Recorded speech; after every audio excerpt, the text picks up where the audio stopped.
want just active circumduction, or do they want real pendulum? So, okay, so what I want you to do now is just act like there's a grapefruit there on the ground. I want you to point to the grapefruit and make circles around the outside of it. Good. Now go back in the opposite direction. So this is one of the things that most shoulder patients can do right away. Check and make sure, because every now and then, Dr. Mile is the only one that I know in town that doesn't like to have pendulum taught as an exercise. Will he go crazy if you do it? No, but he just prefers not. He doesn't want the patients getting too crazy and doing too much. So this is one exercise they can do. While they're here, this is all acute, right? This is acute stuff. So when you're thinking of trying to do those compartmentalized, there's a lot of information. Acute, what can we do? We can teach positions and precautions. We can teach donning and doffing the immobilizer. What can we do to get the pain under control? Ice, and the positioning also helps, but ice is the #1 thing that we can do for pain control. I showed in a little video how we can get a pillow underneath. That's also part of the positions and precautions. This is all. So what else can we do in this position? In this phase. Exercise. Go ahead and stand up for a second. Acute. Or exercise, or Exercise. And when I say what can we do in this acute phase, education is part of it, cryotherapy is part of it, exercise is part of it. You might want to assess balance. That might be something that you want to do acutely. But what now in the exercise category can we do? We can work on There that. you go. So can you bend your elbow all the way up here? Good. Now can you just open and close your hand? What else? Could you not do neck exercises too? Yeah, what else here? Pronation, supination. Supination, Okay, yeah. pronation. You're going to tell your patient, turn your palm up and palm down. Good. Now I want you to do that handshake or do the hammer, whichever one you want. What about a rubber band on fingers and just go? Yeah, you can have them do anything like that. You can have them squeeze a ball, carry remote control, carry their cell phone. Anything with their gripping is good. So we've done digits, wrist, supination, pronation. Did we do flexion extension? No. Okay. Forget the wave. So we've done those. Now what? elbow flexion. Elbow flexion. Keeping your hand touching your body. Why? Accentuates the internal. External rotation. Yeah. You don't want Yeah. external. Why? Why? You're all saying it. Why? Because the way You'll disrupt the the sutures and the surgical repair of the GH joint, the ball. No. what muscle in particular? I walked in with Super biceps Supra? tendon. Is it which surgery? What for what we're talking about right now, and it's only this surgery is for the total shoulder or reverse total shoulder. Why do you not want to externally rotate following this procedure?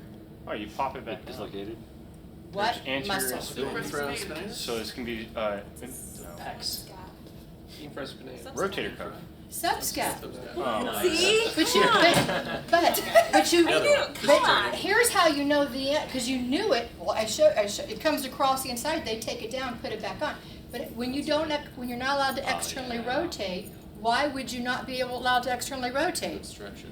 Yeah. So why would you say supraspinatus? That has nothing to do with this, I don't know. right? Jay was on Interesting, top like- or- I know. You didn't want I to know, contract. but that so Yeah. listen to the question, Yeah. and because you know this, okay.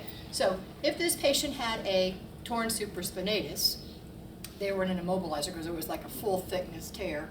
Would we be allowed to have them externally rotate?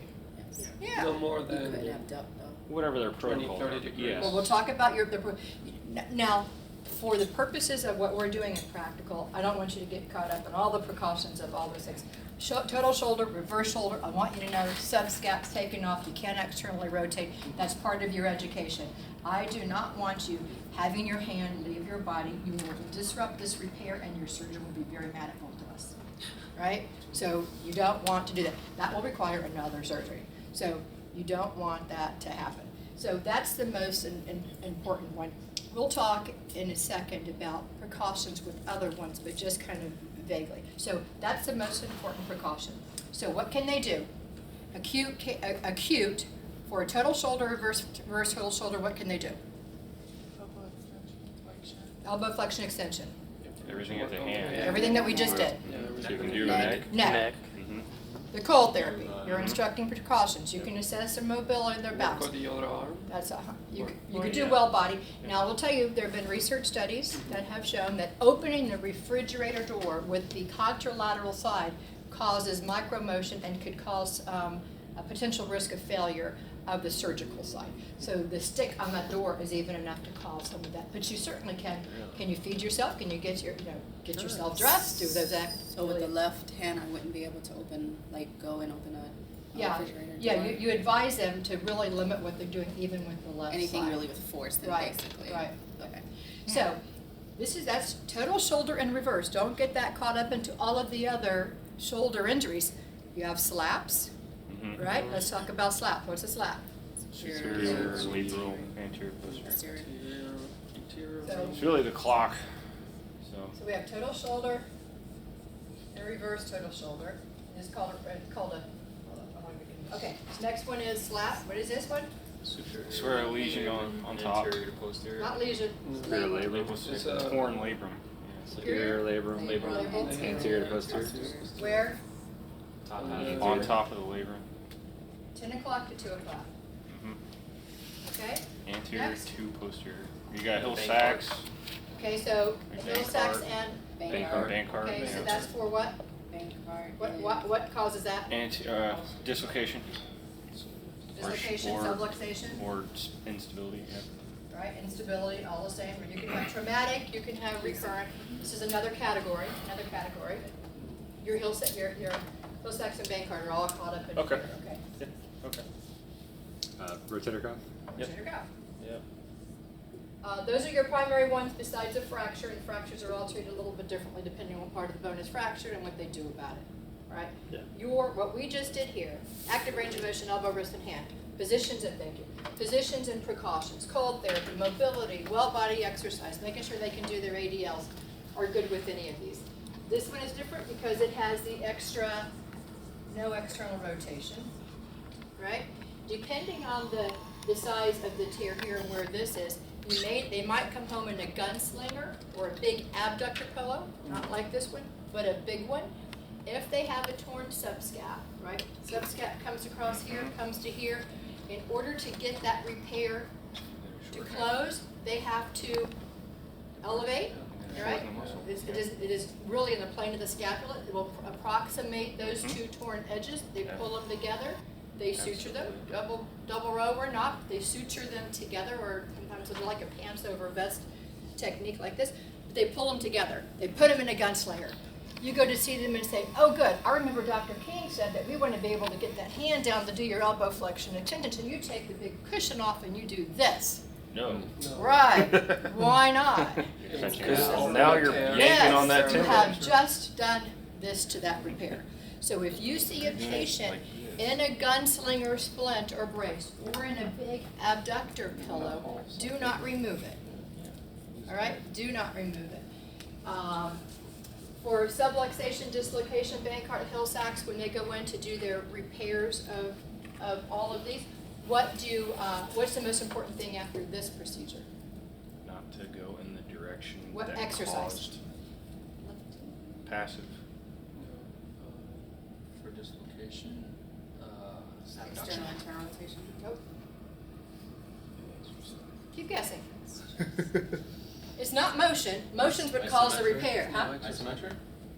Gentle. It is, you're close when you say isometric, huh? carrying Yes. something heavy. Yes, scapular stabilization. You Ah. want to do closed chain scapula stabilization things. You want to stabilize. You're trying to get the co-contraction around that muscle, around that joint. So for dislocation, you really want to work on closed chain things until everything heals, and you're not going to go back into these things. You're just going to work on all this.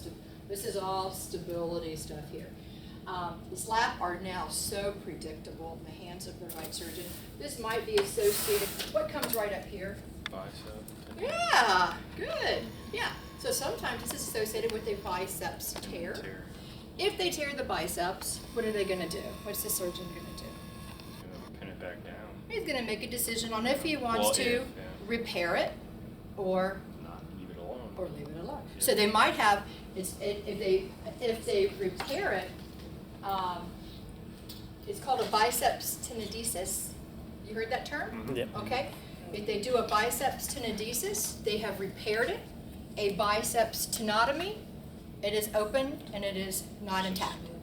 So if you see one of those two words when you're looking at a note, Biceps tenotomy, you're not going to tear anything because there's nothing intact to tear.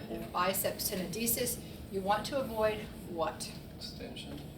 Extension of the Shoulder. and Shoulder. right. Hands and arms. Right.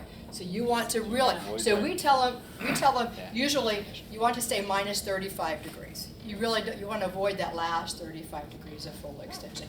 Your surgeon, your orders, your CI might tell you we're not going to go past 90 because it's still really fresh, or they really had to go digging for it to pull it back up and approximate the ends. So check with your CI first, but you want to protect that repair if it's a biceps tenodesis. So that may or may not. Whether they have this, they usually can go into the labor room, put a couple of sutures in, put them in a slinger immobilizer for 2 days, maybe 2 weeks at the longest, and they go back to doing a lot of their activities. It's no longer this big, long, don't do anything and get stiff process. This is okay to get stiff. These you don't want to get stiff. These are usually more your athletes. Rotator cuff depends on what rotator cuff. If it's your subscap that's torn, then what do you want to do? You're going to be like this. You're going to treat it like a TSR. If it's a subscap tear, a TSR is a subscap tear that was formed, created by the surgeon. So you're going to treat this subscap. Subscap muscles are the most difficult to allow to heal after a repair or after a tear. They're just really not easy. They're not receptive to the surgery and to the postoperative care. So you have to be really conservative with the subscap. Supraspinatus, infraspinatus, those are the most commonly injured ones for a lot of overhead athletes, micro tearing, reaching over around into the back seat and pulls, oh gosh, sleeping on it. Those are all the signs of your rotator cuff. Volleyball player, tennis player, whatever it is, overhead sports. People that hang carpet up here, right. Hang drapes, painting, putting up Your these color things. carpet. No, that's right. Don't you put your carpet on the wall? Totally, What's the matter? yeah. I sleep for him too. So fracture here. So does this help when you're talking about trying to, this is a lot of DIY information. project. Does this help put it into a little bit of Absolutely. compartments? Okay. This is the acute care for all of them. They have a couple little differences. Now the intermediate phase with all of them, what are you going to start doing? What's number one in your intermediate phase? Active range of motion. Range of motion. Good. What? That's that. Pain-free range of motion. Yeah, that's Then key. you start, if you only have 90 degrees of elevation, are you going to start having them do some weights to work on their deltoid and their cuff? And all that? Always. Every Get him time. back before the atrophy. I will Every see you in time. remediation. So yeah, so that's your intermediate. That's your intermediate phase. What is in your advanced phase? Weighted, a lot of weighted exercise. More strengthening Yes. and Sport stabilization. Yeah, sport sport specific, specific. skill specific stuff. What do you want to add in every phase? Scapular stabilization. Scapular stable is That's a important. good one, That's Doctor. always a good one. Scap stave is good. But what else do you want to add that has nothing to do with the shoulder joint? Which is? ADLs, yes. Great answer. Always another safe answer with pain-free range of motion. Functional activity. Well, what is a functional activity? You're right, but give me something that you would do. Incorporating the motion that they would use in their life. Joints below and above. Yes, the rest of the body. Okay. The joints above and below. I am hurt here. I can't do very much with this. What do I need to do? Can I do my sit to stand? Can I do my if you're an athlete, we talked about this before, and you have a tennis player, you have a golfer, baseball player, what's real important to them? Rotation. You got to get Rotation. supine, hook line position, work on it, seated work on it, where they're not pulling on that shoulder, but you want to do the rest of the body. Are you going to do well body, sit to stand, lunges, trunk rotation with every single patient? Absolutely not. You're going to have some that are not interested, cannot tolerate it. It is just going to be beyond them. But you will do it with a lot of them. But you do want to work on your functional activities, your ADLs, safety on all of your folks. They might be here, but can they step over something? Can they get out of their car? Can they go up and down steps? How are they feeding themselves? How are they bathing, getting their children? How are they doing their toileting hygiene? All things that you're responsible for making sure they know how to do. Okay, Mo, can I get you back up here to go? We just got a little bit sidetracked trying to do what Keith asked us to do and break it back up. Okay, so hand over here. He's the boss here, left hand. Uh-oh. She's now broken. Left hand. Okay, so step back and both feet. And I want you to just get in that pendulum position that we went over. Just let that right arm